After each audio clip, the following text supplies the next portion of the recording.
if someone comes to you and is kind of like, I want to lose X amount of weight, I've been having trouble, do you find it important to try to kind of go through their history and track down some of those reasons that may be holding them back, or not so much? Maybe not necessarily. One of the reasons I love coaching is because each person is kind of like a unique puzzle to me. I guess my role isn't to go back and try to change or correct anything that's happened in the past, but to just use that information to help inform their present behaviors.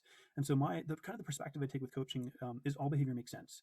Doesn't mean that it's ideal, but if we can understand why a certain behavior is taking place, then we can start to implement sort of corrective practices. And so if we were trying to create a world that made sick and fat people, we've done it. We've done it. We've perfected it. We've basically hijacked brains. So you look at social media and the way that it conditions us. It's like a slot machine, and it's deliberately like that. And, I have to be really thoughtful about my own social media use running an online business. We look at something like Netflix and using open loop psychology to keep people binge watching Netflix. You look at like food manufacturing and the additives they put in food. I'm not really so much about like they're toxic and trying to poison you. It's like, no, they're trying to hijack your brain and bypass your prefrontal cortex and get to your primal brain. They're basically taking advantage of biological urges and impulses we have. We have a famine biology, but we live in a feast world where we can literally get everything from the touch of a button, like without like lifting our butt off a couch. That works perfectly in a famine world. If we can get food at the touch of a button, it doesn't work so good when we live in a feast world, and it's a feast of like nutrient empty calories and so on. The biggest challenge I think that we face here is the modern world of convenience that we live in. And so everyone, regardless of their background, is trying to navigate their health in this modern world where a lot of powerful forces are pushing us to be sedentary and to eat garbage food.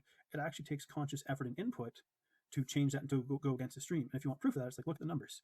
70% of our population in North America is either overweight or obese, and it's trending upwards despite the multiplication or the let's say logarithmic expansion of knowledge. Like, it's crazy how much knowledge is multiplying, and yet so is obesity.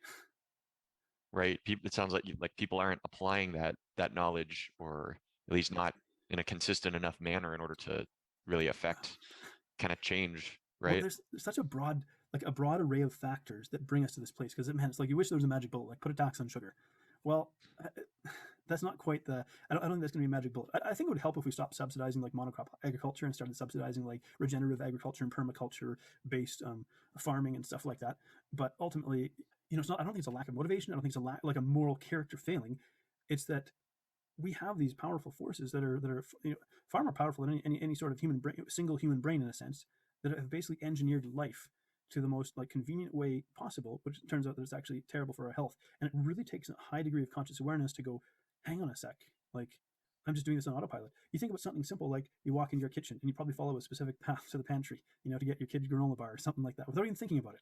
You know, these sort of patterns of behavior, and that's what gets me interested in beyond the nutrition, because the fundamentals of eating healthy are relatively simple. We could debate the nuances between everything from carnivore to vegan, but there's fundamental precepts that remain pretty much true regardless of how you choose to eat. That every one of those has common factors that can move us towards being more healthy.